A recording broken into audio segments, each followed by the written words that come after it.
హైదరాబాద్ ప్రజా రవాణా వ్యవస్థలో కీలకమైన ఎంఎంటీఎస్కు ఏటికేడు ఆదరణ పెరుగుతోంది. నగర వాసులను గమ్యస్థానాలకు చేరవేయడంలో అలుపెరగని సేవలు అందిస్తున్నాయి. 20,000 మంది ప్రయాణికులతో ప్రారంభమైన ఈ వ్యవస్థ ప్రస్తుతం రోజుకు 1,50,000 మందికి పైగా పౌరులకు ప్రధాన ప్రయాణ సాధనంగా మారింది. గంటల తరబడి స్తంభించిపోయే ట్రాఫిక్ సమస్యకు పరిష్కారంగా 2003 ఆగస్టులో రైల్వే శాఖ హైదరాబాద్లో ఎంఎంటీఎస్ రైళ్లను ప్రారంభించింది.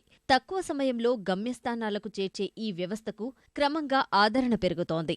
మొదట్లో సికింద్రాబాద్ లింగంపల్లి మార్గంలో సేవలందించిన ఎంఎంటీఎస్ ఆ తర్వాత సికింద్రాబాద్ నాంపల్లి, ఫలక్నమా లింగంపల్లి, నాంపల్లి లింగంపల్లి స్టేషన్లకు సేవలను విస్తరించింది. 20,000 మంది ప్రయాణికులు, 30 సర్వీసులతో మొదలైన ఎంఎంటీఎస్ ప్రస్థానం అంచెలంచెలుగా ఎదుగుతూ వస్తోంది. ప్రస్తుతం 115 సర్వీసులతో రోజుకు 1,60,000 మందిని గమ్యస్థానాలకు చేరవేస్తోంది. బస్సుతో పోల్చితే అతి తక్కువ ఛార్జీతో తక్కువ సమయంలోనే వెళ్లాల్సిన చోటుకి చేరిపోయే అవకాశమున్నందున చాలా మంది ఎంఎంటీఎస్లని ఆశ్రయిస్తున్నారు. ఉద్యోగులు, విద్యార్థులతో పాటు రోజువారీ పనుల కోసం వివిధ ప్రాంతాలకు వెళ్లేవారంతా ఈ రైళ్లలోనే ప్రయాణిస్తున్నారు. వేరే సబర్బన్ సిస్టమ్స్తో పోల్చుకుంటే మన సబర్బన్ సిస్టంలో ఉన్నటువంటి ప్రయాణికుల సంఖ్య పెరిగింది. జనవరి నుంచి మొన్న మార్చ్ 31 వరకు కనుక మనం తీసుకుంటే సుమారుగా 1.27 crores అంటే 1.27 కోట్ల మంది ప్రయాణించారు. ఇది అంతకుముందు కాలం అంటే జనవరి 15 నుంచి మార్చ్ 15తో తీసుకుంటే సుమారుగా 6,60,000 మంది ప్రయాణికులు ఎక్కువ ప్రయాణించారు. మొబైల్ టికెటింగ్ అనేది ఒక విప్లవాత్మకమైన మార్పును తీసుకొచ్చింది. ఈ టికెటింగ్ మూలంగా ఎంఎంటీఎస్ ప్రయాణికులకి భరోసా ఏర్పడింది. ఎంఎంటీఎస్లో ప్రయాణించే వారి సమస్యల పరిష్కారానికి ఉన్నతాధికారులు నిరంతరం కృషి చేస్తున్నారు.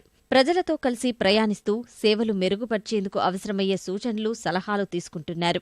ఎప్పటికప్పుడు లోపాలను సరిదిద్దుకుంటూ ముందుకెళ్తున్నారు. సమయపాలన విషయంలోనూ ఖచ్చితత్వాన్ని పాటిస్తున్నారు.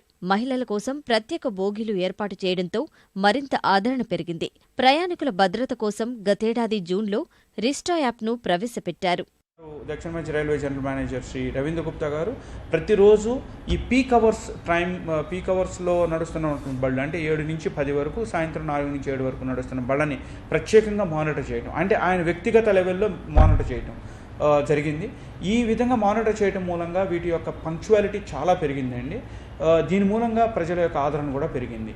ఈ రిస్టా యాప్ మూలంగా వారికి, మహిళలకు కానీ వృద్ధులకు కానీ ఎవరికైనా, పిల్లలకు కానీ పెద్దవారికి కానీ ఎవరికైనా కూడా సెక్యూరిటీ రిలేటెడ్ ప్రాబ్లం ఏదైనా ఉంటే ఇమీడియట్గా వారికి అటెండ్ అయ్యేటట్టు అవకాశం ఇచ్చాం. ఎంఎంటీఎస్కు పెరుగుతున్న ఆదరణ దృష్ట్యా వాటిని మరింత విస్తరించేలా దక్షిణ మధ్య రైల్వే చర్యలు తీసుకుంటోంది. నగర శివారు ప్రాంతాల వారికి అందుబాటులోకి తెచ్చేలా ఎంఎంటీఎస్ 2వ దశ పనులను వేగవంతం చేసింది. 3వ దశలో భాగంగా యాదాద్రి వరకు అనుమతి లభించడంతో త్వరలోనే ఆ పనులు ప్రారంభం కానున్నాయి.